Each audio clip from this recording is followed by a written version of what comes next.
Gente querida, bom dia.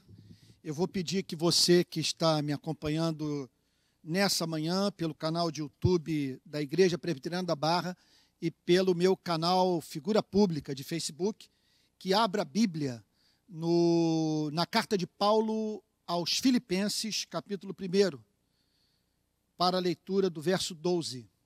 Carta de Paulo aos Filipenses, verso 12, que diz assim: Quero ainda, irmãos, que saibam que as coisas que me aconteceram têm até contribuído para o progresso do Evangelho. Que a partir de agora, o Espírito de Deus ilumine a sua Bíblia, a minha Bíblia, a fim de que nós possamos entender o sentido do texto, divisar a sua excelência e, pelo Espírito, ver a verdade eterna ser aplicada no nosso coração, de modo que vivamos uma vida agradável àquele que nos criou. Irmãos queridos, Filipenses 1,12, quero ainda, irmãos, que saibam que as coisas que me aconteceram têm contribuído para o progresso do Evangelho. Então aqui está o apóstolo Paulo chamando a atenção da igreja de Filipos para o seguinte fato: que os sofrimentos que ele vinha enfrentando por força do exercício do ministério de pregação da palavra de Deus estavam contribuindo para a proclamação do Evangelho, para que o Evangelho se tornasse conhecido por um número maior de pessoas. Só um minutinho, por favor, gente. Está tudo ok aí? Está tudo ok? Então tá bom. É que eu fico preocupado com a comunicação, de não haver pane. Então, e outra coisa, pior, porque se eu estou aqui no culto pregando, eu vejo as pessoas, aqui eu não vejo ninguém. E a pior sensação é quando você tem a impressão que o som não está funcionando, que a imagem caiu, e você está falando para as câmeras. Isso é horrível. Mas aí o Fabinho, que trabalha conosco, que é cinegrafista profissional, fez um aceno dizendo que está tudo funcionando perfeitamente bem. Então, você me perdoe, permita-me voltar aqui o texto. Então, o apóstolo Paulo está dizendo a seguinte coisa: eu estou passando por duras, terríveis provas. Eu me encontro atrás das grades.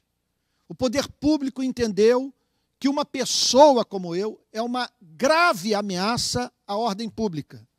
Portanto, me lançaram atrás das grades em razão do conteúdo da minha mensagem. E aí o apóstolo Paulo declara: contudo, eu quero que vocês saibam que o que me aconteceu tem contribuído para o progresso do Evangelho. Portanto, o apóstolo Paulo estava vendo o Evangelho ser proclamado de uma forma surpreendente. E assim Deus faz conosco. É uma coisa muito impressionante. Eu penso na minha própria vida.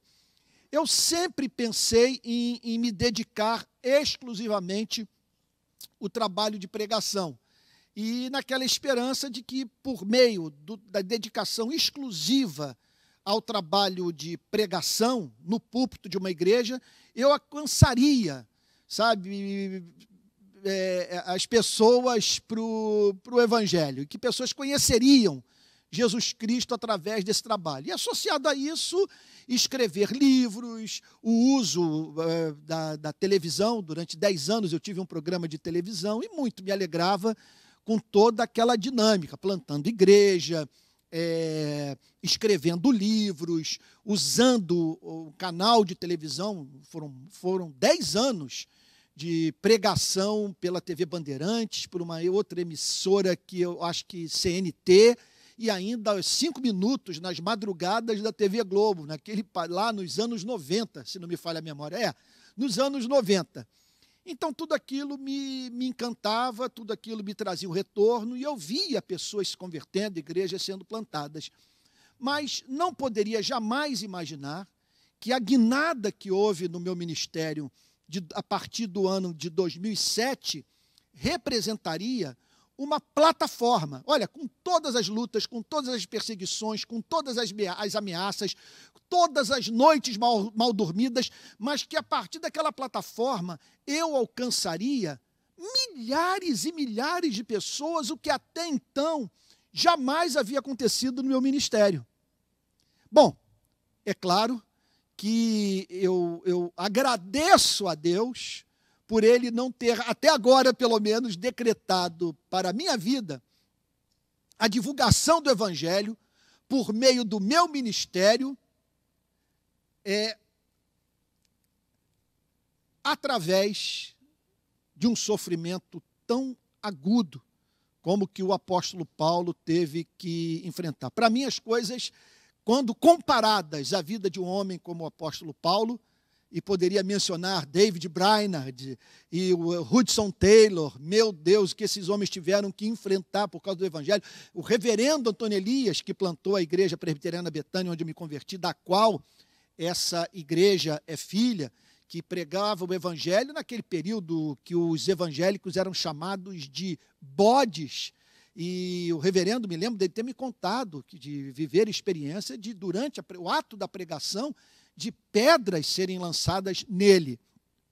E Deus, desses tipos de sofrimento, tem me preservado. Agora, aprove a Deus não preservar o apóstolo Paulo. Por isso, fica aqui, me permita abrir um parênteses na mensagem. A você e a mim, que queremos ser usados por Deus, a nós nos cabe aprofundar o nosso ministério, a nossa relação com Deus, o conhecimento das Sagradas Escrituras, a vida de oração. Mas quem vai determinar a extensão do nosso ministério, e bem como o modo mediante o qual essa mensagem será comunicada àqueles que serão alcançados através da nossa vida, sabe, pertence à esfera da vontade soberana do Criador. E Paulo, portanto, não poderia imaginar, presumo, ou pelo menos não poderia desejar, se possível fosse, alcançar pessoas para Cristo de uma outra forma, que a mensagem do Evangelho se espalharia pelo Império Romano a partir de um púlpito que Deus daria ao apóstolo Paulo no lugar menos desejável que se possa imaginar. Deus daria a ele um púlpito dentro de uma prisão. E a partir dali, o Evangelho seria comunicado. E aí, portanto, o apóstolo Paulo faz essa declaração surpreendente. As coisas que me aconteceram, o que havia acontecido? O escárnio, as calúnias, os insultos, a prisão, as coisas que me aconteceram têm contribuído para o progresso do Evangelho. Ora, quem é cristão tem interesse em ver essa causa prosperar. O progresso do Evangelho, paremos para pensar nisso. O que significa o progresso do Evangelho? Significa pessoas passarem a saber quem são, de onde vieram e para onde vão. O que representa o progresso do Evangelho? É uma pessoa, num momento de tribulação, numa madrugada em que não consegue dormir, poder invocar esse Deus a quem Jesus Cristo nos ensinou a chamar de Pai. Ela ter esse Deus na sua vida. O que significa o progresso do Evangelho? É nos momentos da mais intensa alegria, quando essa pessoa, por exemplo, que eu vou falar agora é autobiográfico, quando você já cinquentão, sem esperar, pelo menos na época eu devia ter uns 48, 47 anos, não podia esperar, foi uma surpresa, um presente da graça divina que eu seria pai e pai de uma menina. O que o Evangelho propicia? Quando a porta da maternidade se abre, lá da sala onde o bebê se encontra, e ele vem enrolado num cobertor e lhe é entregue. Essa que é a maravilha que o cristianismo faz pelas nossas vidas, é termos um Deus no universo para o qual nós podemos manifestar a nossa gratidão. Não se tratava de um fenômeno biológico, Não era a consequência de um espermatozoide que havia fecundado um óvulo, era um presente. E naqueles dias, eu confesso a vocês, deixa eu contar aqui também algo da minha intimidade. Foram os anos iniciais das minhas lutas aqui no Rio Underground. E todo o horror que eu estava descobrindo, e todo o contato com mortes, com violações de direito, com pobreza, e aquilo tudo, portanto, deixando o coração exposto à amargura. Porque o contato com o mundo real representa uma pressão acachapante sobre a vida do ministro que decide servir a Cristo para além do templo. E assim, portanto, eu estava vivendo naqueles anos de choque em choque. Sabe, de decepção em decepção. Chocado com o que eu estava vendo no Rio de Janeiro, no nosso país, e perante uma sociedade inerte. E aí, então, eu recebo a notícia da gravidez da minha mulher, grávida da minha querida Alissa, e me lembro de ter encontrado na rua, no centro da cidade, uma amiga psicóloga, a Gláucia, que ficou sabendo do nascimento da minha filha ou da gravidez da minha mulher. Eu não me lembro bem se naquela época a Alissa já tinha nascido, só me lembro que a Gláucia virou-se para mim, Gláucia Medeiros, ela virou-se para mim e disse o seguinte: no centro da cidade, ali perto da Rio Branco, Antônio, que essa menina traga doçura para a sua vida. Doçura. Para mim, aquilo foi um presente de Deus. Até hoje, quando ela chega no meu escritório, é a lembrança diária de que esse mundo não é apenas aquilo que eu vejo nas favelas. Sabe, com tanta violação de direito, bala perdida, famílias enlutadas. Sabe? Então, a maravilha de andar com Jesus Cristo é você, na tribulação, ter alguém sob cujas asas se refugiar. E na mais excelsa alegria, ter alguém no cosmos para poder prestar o seu culto de ações de graça. Daí a importância do progresso do Evangelho. O Evangelho progredir significa pessoas serem redimidas dos seus pecados. O Evangelho progredir significa honrar o sacrifício de nosso Senhor e Salvador Jesus Cristo, porque se essa história é real, ela tem que ser contada. Por isso, e portanto, nós encontramos aqui o apóstolo Paulo dizendo: as coisas que me aconteceram têm contribuído para o progresso do Evangelho. Então, uma pergunta cabe ser feita e precisa ser respondida por nós. O que levou o apóstolo Paulo a associar a sua felicidade ao progresso do Evangelho? Veja só, ele conheceu a verdade referente ao extraordinário fato de que Deus, no tempo e no espaço, enviou seu único filho. Gente, isso aqui não é uma coisa que nós possamos ficar falando assim, sabe? É como se estivéssemos dizendo que vai chover amanhã, uma frente fria se aproxima de São Paulo. O que nós cristãos declaramos é que Deus enviou o seu filho. O apóstolo Paulo teve uma revelação dessa mensagem. Ele conheceu o seu conteúdo, mais do que conhecer o seu conteúdo, ele conheceu Jesus Cristo. E por isso, nós encontramos o apóstolo Paulo tornando o progresso do Evangelho na principal causa da sua vida. E associando o seu bem-estar pessoal, sua felicidade, sua alegria de viver, à disseminação da palavra de Deus, seja por qual meio fosse, independentemente de quem a estava proclamando. Onde quer que o Evangelho chegava, ou onde quer que o Evangelho chegasse, a mensagem fosse proclamada e pessoas se convertessem, o apóstolo Paulo podia ser encontrado.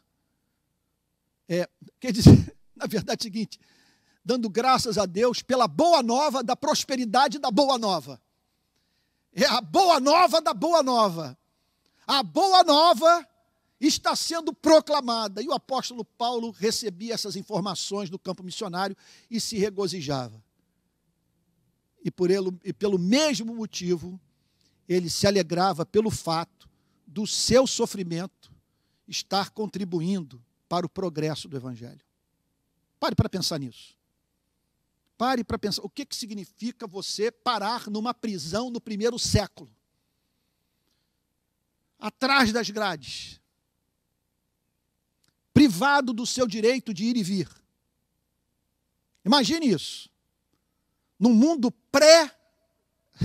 quando eu digo pré, você põe aí 1700 anos antes de algo como o Estado Democrático de Direito. Lá está o apóstolo Paulo sendo tratado como uma coisa, atrás das grades. Quer dizer, o lixo da humanidade. E ali então, privado do céu azul, privado da luz do sol, do ar puro, do direito de ir e vir, sujeito às mais diferentes espécies de sofrimento e humilhações, ele é encontrado dizendo: amigos queridos, para os quais eu escrevo esta epístola, não fiquem com pena de mim, orem por mim, eu conto com a solidariedade de vocês, não me deixem sós. Agora, contudo, entendam que aprove ao soberano Deus usar da minha prisão para a proclamação do Evangelho. Os policiais romanos estão ouvindo a mensagem. A pregação chegou à guarda pretoriana. Os soldados pretorianos estão comunicando o Evangelho para os seus parentes. E pessoas encontram-se, sendo assim, impressionadas com o fato do Evangelho estar sendo disseminado onde menos se esperava encontrar o seu progresso. Então, uma pergunta nós precisamos responder, central. O que levou o apóstolo Paulo a relacionar a sua felicidade ao progresso do Evangelho? Ele via a sua vida em termos do Evangelho. Você está entendendo o ponto? Quer dizer, ele está falando o seguinte, que tudo que me ocorre, eu vejo em termos da causa do Evangelho. Eu não quero nada na vida, meu Deus, isso é muito sério que eu vou dizer agora. Eu não quero nada na minha vida que obstaculize o progresso do Evangelho por meio do meu ministério. Então, os lugares para onde eu vou viajar, as pessoas com as quais eu me associo, as decisões as mais diferentes que eu tomo na vida, estão condicionadas pelo propósito da minha existência de tornar o Evangelho conhecido. As coisas que me aconteceram têm contribuído para o progresso do Evangelho. Por que o apóstolo Paulo funcionava assim?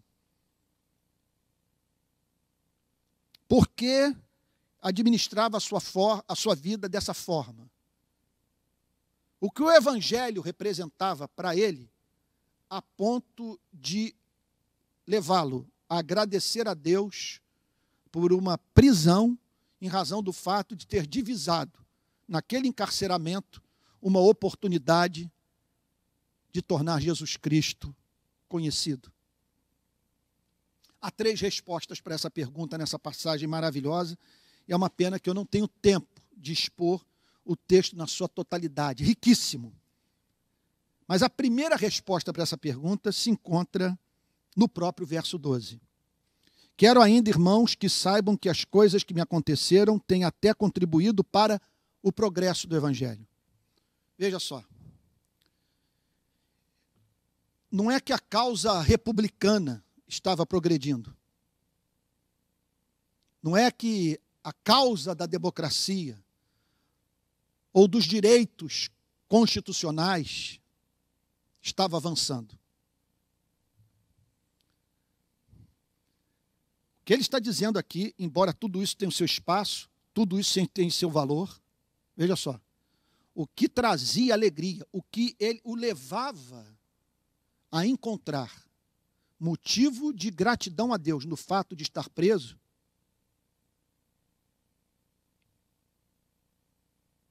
era o fato do Evangelho estar sendo proclamado. O Evangelho. O que ele está dizendo é o seguinte: essa mensagem é uma mensagem tão gloriosa que faz sentido que eu tome o caminho de Cristo e que eu pare numa cruz, a fim de que através da minha vida essa mensagem seja comunicada ao maior número possível de pessoas. Isso é alguma coisa impressionante. É algo de muito impressionante, porque você abrir mão da sua existência, ou você ver a sua existência em termos de progresso do Evangelho. Sabe, não me importa os restaurantes que eu vou conhecer, os países que eu vou visitar, não importa a fama ou o anonimato, a riqueza, a pobreza, a saúde, a doença. A minha vida tem um vetor, e o meu vetor é o Evangelho de Jesus Cristo. E para isso eu vivo, e para esta causa eu entrego minha vida. Agora, a própria palavra Evangelho nos ajuda a entender o porquê dessa obsessão, o porquê da sua entrega de vida a essa causa. Evangelho significa boa nova. E por que o Evangelho é chamado de boa nova? Por um evidente motivo. Por favor, eu peço que você me dê aí 3 minutos, aproximadamente, para eu expor o ponto, para ajudá-lo a entender por que o Evangelho é uma boa nova. O mundo tem um Criador. Vamos lá, vamos tentar pegar a sucessão de doutrinas, os pressupostos do Evangelho e o que o Evangelho tem a dizer a você e a mim nesse presente momento das nossas vidas. O mundo tem um Criador. O Criador é pessoal. Vamos lá, vê se você concorda comigo. O Criador deixou marcas da sua existência, da sua pessoalidade no mundo criado. Eu tenho como insensata qualquer filosofia que tente convencer o homem que os céus não proclamam a glória de Deus e que o firmamento não anuncia as obras das suas mãos. Essas manhãs de outono, por exemplo, aqui no Rio de Janeiro, em todas elas eu sou movido às ações de graças. Por causa dos sinais evidentes, evidentíssimos, que o mundo tem um Criador e que esse Criador é pessoal. Caso contrário, nós não veríamos essa unidade na diversidade. Essa harmonia entre os mais diferentes elementos. É algo espantoso. Espantoso. E é evidente que não há nada nesse planeta que mais contenha do ser do Criador do que o homem. Eu olho para tudo que é lado e não vejo nada que se compare ao homem. Sobre o que eu estou falando? Sobre a capacidade de amar, de pensar, de redigir poemas, de compor canções. De onde surgiu esse ser?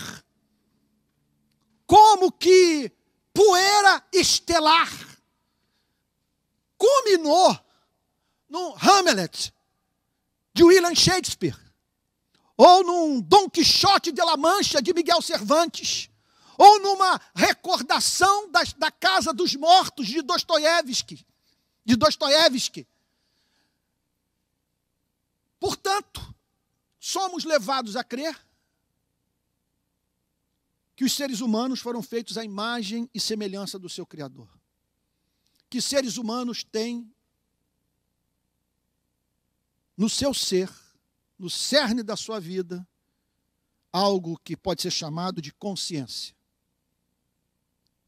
A noção do certo e do errado. Isso é uma coisa impressionante. Eu tenho estudado nos últimos dias, nesse confinamento, o existencialismo alemão. Então, eu estou mergulhado na vida de Nietzsche. Acabei de ler uma biografia, vou começar essa semana a ler uma segunda biografia, e me encontro nesse momento, assim, tendo lido já 20% do Assim Falou Zaratustra. E já separei para ler Feuerbach, que também fez a cabeça de Nietzsche, fez a cabeça de Marx, fez a cabeça de Engels. Essa é uma figura central para a compreensão da ruptura de europeus com a fé cristã. Pois bem, lendo esses homens, lendo Nietzsche, por exemplo, aquele homem no mercado, com a lanterna em plena luz do dia, perguntando quem matou Deus, negando a existência de Deus, e dizendo, portanto, que se Deus existe, você é livre para se definir, que você não nasce definido. Você é livre para sair em busca de sua definição, de ser o que você é, sem nenhuma preocupação com a moral, simplesmente realizando o seu ser, mas sem dar motivo para isso. E em nenhum desses casos eu vi um só homem de comportamento, em tudo que eu já pude ler de filosofia, de comportamento, vamos assim chamar de amoral. Você se depara com pessoas imorais, mas eu não conheço um só caso de uma pessoa, apesar de todo o seu ateísmo, de toda a sua negação do cristianismo, que foi capaz de olhar para um campo de concentração nazista e vendo uma mãe levando para uma câmara de gás uma filhinha de 5 anos dizer: o universo não se preocupe, nós não deveríamos nos preocupar com isso também. Porque nós podemos negar a existência de Deus, nós podemos também negar o fato de que há valores morais absolutos. O que nós não podemos é deixar de ser homens. O que nós não podemos é deixar de ser o que somos devido ao fato de sermos portadores da imagem e semelhança de Deus. Então é evidente que esse Deus revelou sua vontade ao homem. É evidente que os seres humanos deveriam viver a vida que o próprio Deus vive, que é uma vida de amor, que Ele nos fez, nos colocou num planeta jardim, e que só pediu uma coisa da nossa espécie. E tudo isso é profundamente racional. Eu só peço uma coisa de vocês. Eu os fiz. Eu planejei, eu sonhei com esse planeta. Muito mais do que uma mãe sonha em preparar o quartinho para o seu filho, para o bebê que chega. Eu preparei esse planeta para receber os meus filhos e para que, nesse cenário esplendoroso, vocês conhecessem aquele que mais os ama no universo. Agora, só há uma condição: que vocês se amem e amem aquele que os fez. Porque eu os fiz de uma tal maneira que vocês não vão funcionar bem nunca sem estarem na minha presença. Portanto, esse é o sentido de justiça na Bíblia. Quem é o justo? O justo é o que vive uma vida de conformidade à lei de Deus. Quem vive uma vida de conformidade à lei de Deus? O que ama.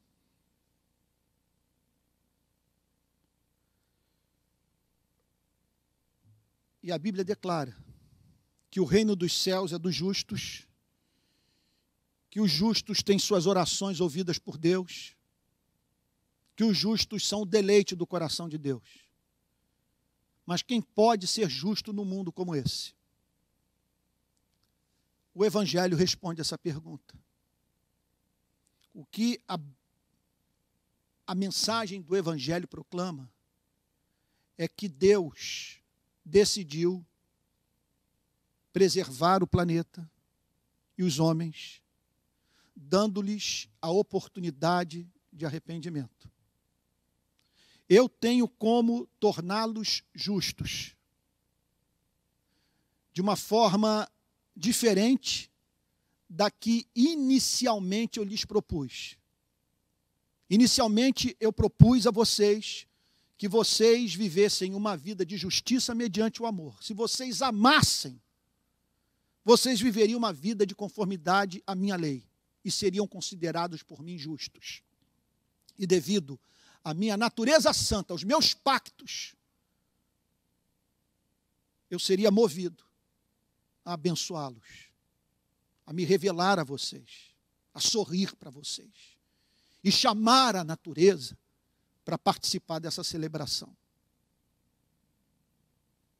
Pois bem, nós não conseguimos amar, desaprendemos a amar, não há Harvard que dê conta disso. Você vê, por exemplo, um fenômeno como o do nazismo, sabe? O nazismo não foi algo concebido pelos tupinambás aqui na Baía de Guanabara. Foi concebido por pessoas alfabetizadas, por pessoas que tiveram acesso a toda a riqueza da cultura alemã, com sua música, com suas artes, com seus filósofos, com sua ciência política. Como explicar uma coisa como essa? O que o Evangelho declara é que Deus abriu um outro caminho para o homem se tornar justo aos olhos do seu Criador. Ele envia o seu único filho, a fim de que o seu único filho morra pelos seres humanos. Dê sua vida por eles, porque o que nós fizemos foi muito grave. E era necessário que a honra de Deus, a glória da sua santidade fossem defendidas.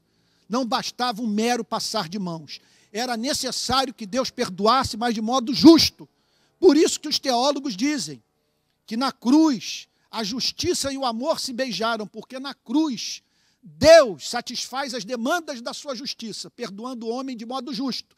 E na cruz Deus satisfaz as demandas do seu amor, sobrepujando a justiça e estendendo a misericórdia para aquele que não é digno do amor divino. O nome disso é graça. E então essa mensagem foi proclamada: aqueles que se arrependerem e crerem serão considerados justos aos olhos de Deus. Essa é a boa nova. Em que consiste a boa nova? Há uma forma de seres que se tornaram mesquinhos, egoístas, fazedores de guerra, se reconciliarem com Deus Santo. E isso se dá mediante arrependimento e fé. Todo aquele que se arrepender da sua vida de desamor e confiar na obra vicária do meu único filho, nele crer, se apropriar desta redenção, será tratado por mim como se jamais tivesse pecado, como se não fosse membro dessa espécie. Eu lhe oferecerei uma memória sem dígitos, apagada, e a partir desse encontro derramarei o meu espírito para que os redimidos aprendam a amar comigo por meio do exemplo do meu único filho. Você está entendendo por que o apóstolo Paulo não tinha alternativa senão pregar a palavra de Deus e atrelar a sua felicidade ao progresso do Evangelho? Gente querida, eu tenho um sermão antigo sobre essa passagem que eu preguei, eu acho que nos anos 90. E é coisa para ficar aqui 2 horas falando. Há muitos anos que eu não faço exposição desse texto. Mas me veio, esses dias, o forte desejo ao coração de falar sobre esse compromisso da igreja com o Evangelho. Porque eu não acredito mais que grande parte dessa igreja, que essa igreja, na sua maioria, tem um compromisso com o Evangelho de Jesus Cristo. Sinceramente, se aprouver a Deus que eu participe no futuro de congressos aqui no país, olha, quando eu ouvir pregador dizendo que a causa principal da sua vida é pregar o Evangelho, eu vou fazer uma pergunta, uma simples pergunta para ele. Como você se comportou nos anos de 2018, 2019 e 2020? Qual foi o seu comportamento? Você saiu em defesa do Evangelho, dessa mensagem gloriosa, que botou o apóstolo Paulo atrás das grades e que nem por isso foi motivo de tristeza, de lamento, de arrependimento? Pelo contrário, Uma vez que ele via aquela prisão como plataforma para pregar o evangelho, ele se regozijava com o fato de as coisas que aconteciam a ele serem usadas pela providência de Deus para o progresso do evangelho. E por isso, quais as consequências desse compromisso radical com o evangelho na vida do apóstolo Paulo? A primeira é essa. É você não ter a vida no presente século como coisa preciosa para os seus olhos, conquanto que você complete a sua carreira de ter sido chamado por Deus para pregar o evangelho das insondáveis riquezas do Criador em Cristo Jesus. Mais alguma coisa aqui que o apóstolo Paulo menciona e que eu acho de imenso, de incalculável valor. Quando ele diz assim, olha só, no verso 13, de maneira que toda a guarda pretoriana e todos os demais sabem que eu estou preso por causa de Cristo. E os irmãos, em sua maioria, estimulados no Senhor por minhas algemas, ousam falar a palavra com mais coragem. É verdade que alguns proclamam a Cristo por inveja e rivalidade, mas outros o fazem de boa vontade. Gente, isso aqui é uma riqueza. Daria para ficarmos aqui o dia inteiro pensando sobre esses versos. Agora, eu gostaria de enfatizar o versículo 16, que diz assim: estes o fazem por amor, sabendo que estou incumbido da defesa do evangelho. Sabendo que eu estou incumbido da defesa do evangelho. É tão grave, é tão sério, é tão pertinente o que o apóstolo Paulo diz à nossa presente realidade, que dá vontade de repetir 10 vezes. Estou incumbido da defesa do evangelho, estou incumbido da defesa do evangelho. Pois eu estou incumbido da defesa do evangelho porque Deus me incumbiu de defender o evangelho. O que é defender o evangelho? Pelo amor de Deus, responda essa pergunta: o que é defender o evangelho?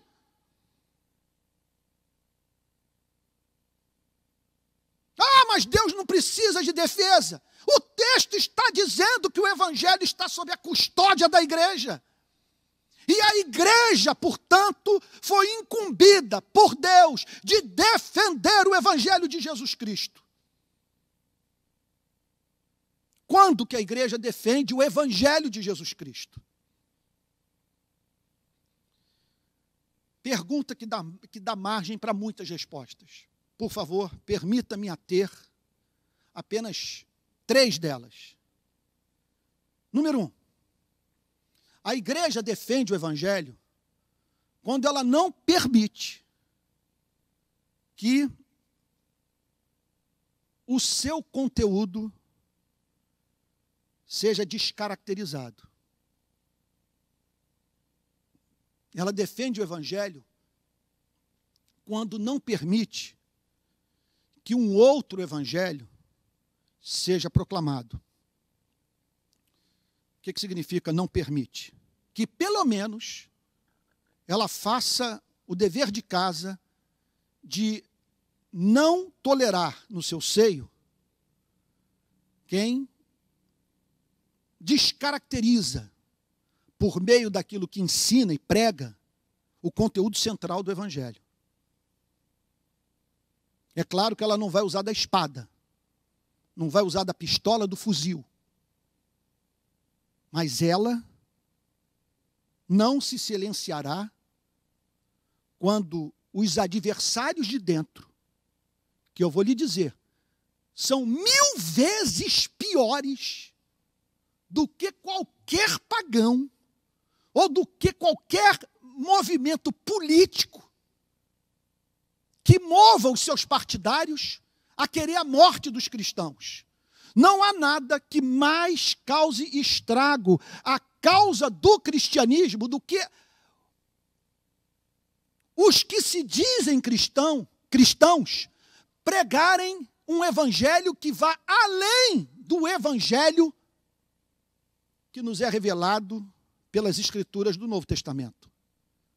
O que levou o apóstolo Paulo a dizer na carta aos Gálatas: se alguém vos prega evangelho, mesmo um anjo do céu, que vá além do que vos temos pregado, que seja considerado pela igreja maldito. Não é que essa pessoa não vai ser amada, não vai ser tratada com dignidade, mas ela não terá espaço na igreja para falar. Ela está atribuindo o evangelho que o evangelho não proclama, ela está botando na boca de Deus o que Deus nunca falou. Segunda forma de nós defendermos o evangelho. Quando os que se dizem porta-vozes do evangelho se recusam a viver de acordo com o espírito do evangelho. Porque, veja, há duas enfermidades mortais que podem acabar com a vida de uma igreja e impedir o progresso do evangelho. Observe que não tem perseguição levada a cabo pelos de fora que impeça o evangelho de progredir. Porque Deus é soberano. Tem seus eleitos. E não há como essa mensagem não alcançar aqueles que foram separados na eternidade para pertencerem ao Pai. Ninguém pode vir a mim se o Pai que o enviou não o trouxer. E todo aquele que vem a mim, de modo algum, eu o lançarei fora. Palavras do nosso Senhor e Salvador Jesus Cristo. Contudo, historicamente, os maiores adversários dos evangelhos, do evangelho são membros de igreja. E como que essa gente traz ruína para a causa do evangelho? Em primeiro lugar, quando descaracteriza o seu conteúdo. Em segundo lugar, quando mantém a ortodoxia.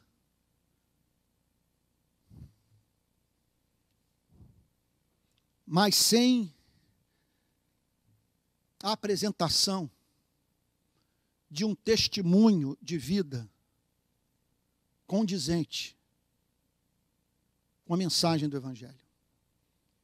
Então, de um lado, você tem aquilo que nós poderíamos chamar de liberalismo teológico. É uma das formas de descaracterizarmos o conteúdo do evangelho. Você tem o legalismo religioso, ou você tem aquilo que poderíamos chamar de graça barata. Salvação sem cruz, sem arrependimento, sem mudança de vida. Agora, do outro lado, você tem uma impressionante ortodoxia. A doutrina sendo proclamada com exatidão. E mais, os próprios princípios éticos sendo ensinados. Sabe? E muitas vezes com impressionante clareza. Mas quando você vai ver a forma como essas pessoas vivem, você é levado a dizer que elas desenvolveram a fé dos demônios, que creem enquanto tremem, cuja fé só serve para fazê-los tremer e não amar aquilo que sabem ser verdadeiro. Então, o que fazer nessas horas? Cabe à igreja se levantar e proclamar o conteúdo da mensagem de Cristo e Cristo crucificado. O que cabe à igreja fazer nessas horas? Cabe à igreja se levantar e dizer: o comportamento desses porta-vozes do evangelho é indigno da palavra de Deus. Agora, há uma terceira forma de nós defendermos o evangelho. Ou um terceiro ataque à glória do evangelho e que demanda da sua e da minha vida resistência. Que é quando o evangelho é usado para dar suporte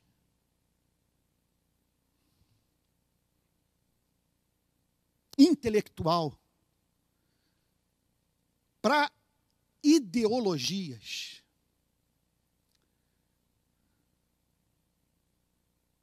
que são anticristãs na essência. Então vamos pegar aqui um homem como Adolf Hitler. Se você ler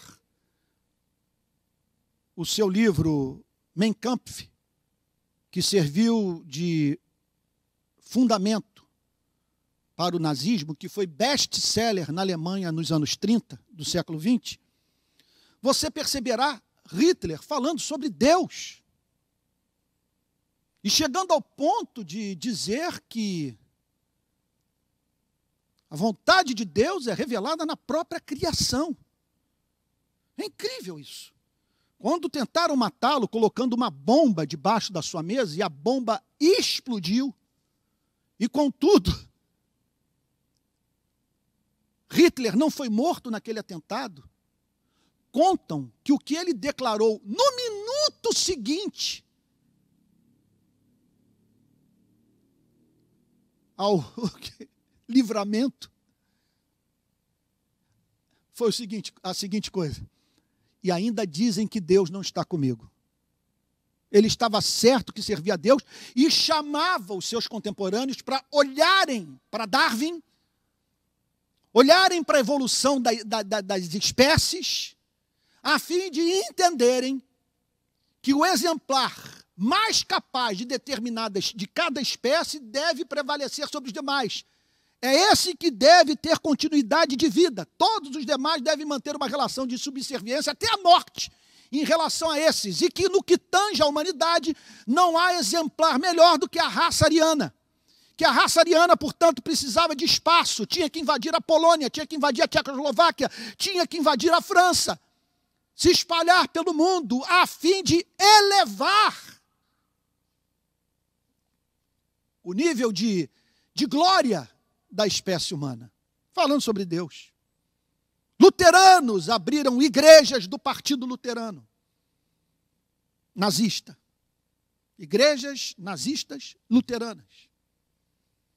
A Bíblia já foi usada para justificar a escravidão. Uns nasceram para ser senhores, outros nasceram para ser escravos. A Bíblia foi usada para justificar a segregação racial. Calvinistas holandeses defenderam o apartheid na África do Sul.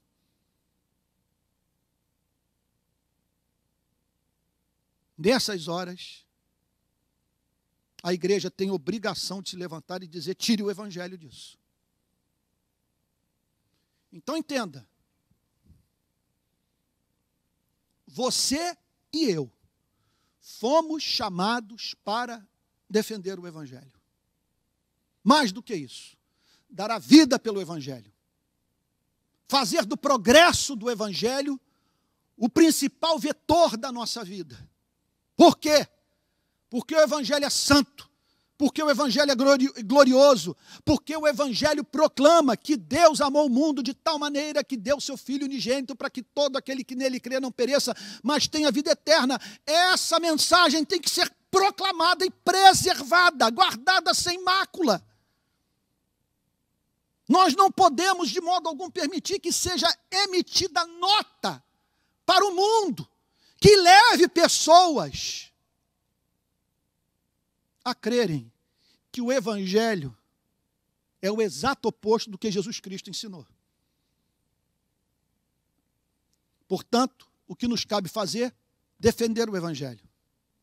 Quando defender o evangelho? Primeiro, quando a sua doutrina é corrompida. Segundo, quando a igreja passa a viver aquilo que muitos já chamaram de ortodoxia morta. Ela é ortodoxa, mas perversa. E terceiro, quando o evangelho é usado como fundamento para ideologias anti-evangélicas. A pergunta que eu faço a você: você tem compromisso com a defesa do evangelho? Você pode dizer que não é mais de direita nem mais de esquerda do que cristão, que não tem paixão maior na sua vida do que o Evangelho, você tem ciúme do Evangelho, você tem zelo pelo Evangelho, você tem levado pessoas a Cristo, você está envolvido com a proclamação do Evangelho, com o progresso do Evangelho. O Evangelho é visto por você hoje como, quer dizer, cuidar do Evangelho, preservar o Evangelho, é visto por você hoje como algo análogo à responsabilidade do povo de Israel de conduzir a arca da aliança.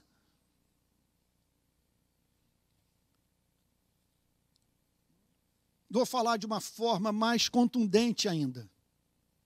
E eu sei que eu estou sendo ouvido por pessoas do país inteiro.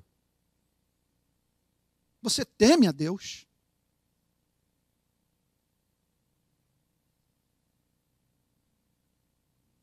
Você teme a Deus?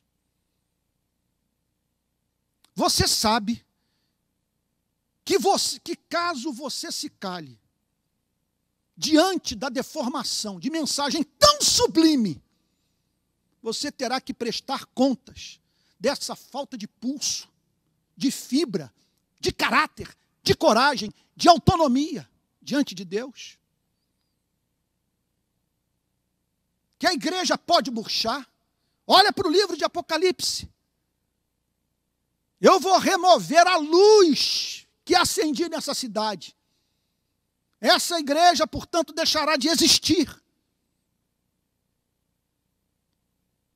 Porque não é do interesse da providência divina sustentar sinagogas de Satanás. Irmãos queridos,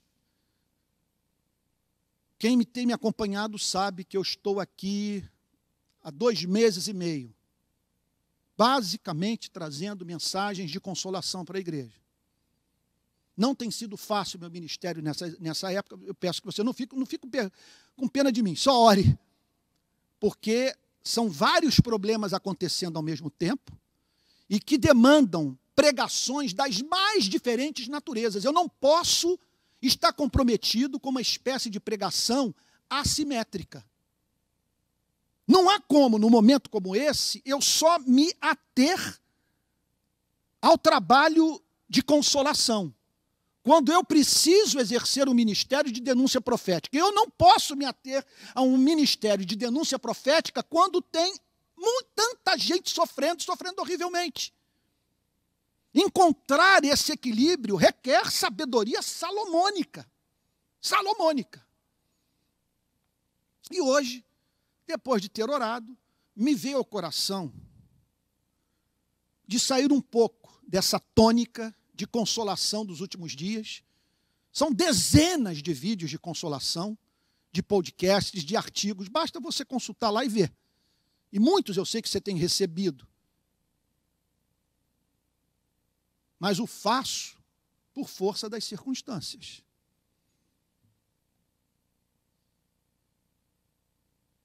Fomos chamados para defender o Evangelho. E se não o fizermos, seremos julgados por Deus. Qual é a minha oração? É que antes de movê-lo a defender o Evangelho, de você apoiar, dar suporte a todo aquele que o faz, de deixar clara a sua posição, eu faço um pedido ao Espírito Santo. Que o seu coração seja tangido pela glória do Evangelho. E que ao se deparar com a beleza dessa mensagem, você experimente na sua vida as consequências práticas de conhecer verdade tão gloriosa, associada a fato tão estupendo, de Deus se revestir de carne, pele, sangue, ossos, cabelos, estar entre nós e botar os seus pés no solo desse planeta, a fim de nos redimir e recriar a humanidade. Vamos orar? Pai Santo, em nome do Senhor Jesus, nós bendizemos a Ti pela glória do Evangelho e por termos tido acesso a essa verdade. Não há nada mais lindo, não há nada mais poético, não há canção mais suave. Não conhecemos outro pão, não conhecemos outra fonte capaz de nos descedentar. Não há luz que mais brilhe do que a luz do Evangelho. E por isso nós rogamos a Ti que o Senhor desperte amor pelo Evangelho, zelo, e que possamos ver a nossa vida em termos do Evangelho, a ponto de fazermos do Evangelho o princípio norteador de todas as decisões que tomamos. Que o progresso do Evangelho seja a causa da nossa vida. Que a nossa felicidade esteja atrelada à revelação do Teu amor em nosso Senhor e Salvador Jesus Cristo. E rogamos a Ti que milhões conheçam a Cristo por meio das nossas pobres vidas. Perdoa-nos toda a negligência. Em nome do Senhor Jesus. Não permita que defensor de ideologia política seja mais zeloso pelo seu pensamento político do que somos zelosos pela defesa do Evangelho. É o que te pedimos em nome de Jesus, com perdão dos nossos pecados. Amém.